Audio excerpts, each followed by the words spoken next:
Ladies and gentlemen, 2.5 years ago, Congress stalwart Pranab Mukherjee's memoir, The Presidential Years, made waves across the political spectrum. That book had shed light on the Indian National Congress's leadership, the Prime Minister's post, and demonetization. Pranab Das' point of view is once again making political waves. And this time, they are coming via his daughter's book. In her new book, In Pranab, My Father, A Daughter Remembers, Sharmishta provides a glimpse into the illustrious life of her father. She also reveals how her father was certain that Sonia Gandhi, then the party chief, wasn't going to make him the Prime Minister in 2004. In the chapter titled The Prime Minister India Never Had, Sharmishta writes of a discussion with her father, where he told her, and I quote, "No, she will not make me the Prime Minister. It'll be Manmohan Singh. But she should announce it fast. This uncertainty is not good for the country," unquote. However, Sharmishta emphasized that Pranab Mukherjee harbored absolutely no resentment against Sonia Gandhi and that there was no animosity against the chosen candidate, which is Dr. Manmohan Singh. Listen in. Ma'am, this book also talks about his aspirations, his wish to become the Prime Minister. However, you have also mentioned that what were the obstacles why he was not being able to become the Prime Minister. Can you please explain on that? Yes, definitely. Once I asked my father that whether he would like to become the Prime Minister, so the answer was very emphatic, and he said, of course, any politician worth his salt would like to become the Prime Minister. But he also knew that he was not a mass leader, and he also knew that he was perhaps will never be able to become the number one person in terms of the trust equation with Sonia Gandhi and the Gandhi family. So given all this, and another thing, he was also a very religious person, so perhaps he believed that this is not in his destiny to be the Prime Minister. But the main factor is that despite his desire of not being a Prime Minister, I think he was a very, very politically, not only politically, personally also a very mature person. So he knew just because you desire something and maybe you deserve it also, life does not necessarily give it to you. So you have to accept it and you have to just carry on. So though he had the desire, but what I felt through his diaries and also through my conversations with him, that he was never bitter about it. And also he did not, most importantly, he did not hold any grudge against either Sonia Gandhi and definitely not against Dr. Manmohan Singh, with whom he had great regards. So he did not hold any grudge against him, because once he told me that in a cutthroat world of politics, everybody safeguards their interest first. So Sonia Gandhi felt that by making that was his choice to make Dr. Singh to make Dr. Singh the Prime Minister. So that was his choice, that was her choice, and he accepted it. Sharmishta, who had joined the Congress party, is not active in politics anymore. Her book also describes what Pranab Das thought of Rahul Gandhi. The former president once described the Gandhi scion as a courteous man full of questions, but felt that he is yet to mature politically. Now, one such excerpt says, and I quote, "He has an interest in a diverse range of subjects, but moves very quickly from one subject to another. I don't know how much he listened and absorbed." Listen in. You have mentioned a lot about Rahul Gandhi as well, what Pranab Mukherjee used to think about Rahul Gandhi. You have also mentioned that he used to ask a lot of questions, but he was not that much politically mature. However, he has also praised Rahul Gandhi for various speeches which he had made in the parliament. Can you elaborate on that?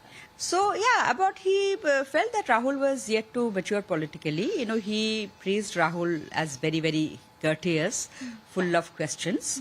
But he felt that Rahul needs to mature politically. Ma'am, even that particular incident was also being mentioned in the book when Rahul Gandhi had torn the copy of the ordinance. You have also mentioned that even your father was also not in favor of that particular ordinance, but he was not really happy with the manner in which Rahul Gandhi has acted at that point of time. First of all, Rahul Gandhi did not physically tear the ordinance. He said that it should be torn and it should be thrown into the dustbin, or it should be trashed, but he did not physically tear the ordinance. Call it a nonsense. Yes. So yes, my father, he was also principally against the ordinance, because it was known as the Save the Conduct Ordinance. So he was also principally against by bringing the act through ordinance. He said that, without a wider consultation and of different political parties, it should be done properly through the parliament procedures to make it an act. So he was, and he also questioned the government at that time, current government at that time, that what is the hurry of bringing the ordinance. And what I also read from his diaries, that he informally advised his former colleagues not to take the ordinance route. So on principle, he agreed with Rahul Gandhi, but the manner in which Rahul Gandhi did it, he was very, very upset. And I was the one who actually, broke the news to him. And after a long time, I have seen my father getting angry like that. And he said that who was Rahul Gandhi to crash a decision of the cabinet? He's not part of the cabinet.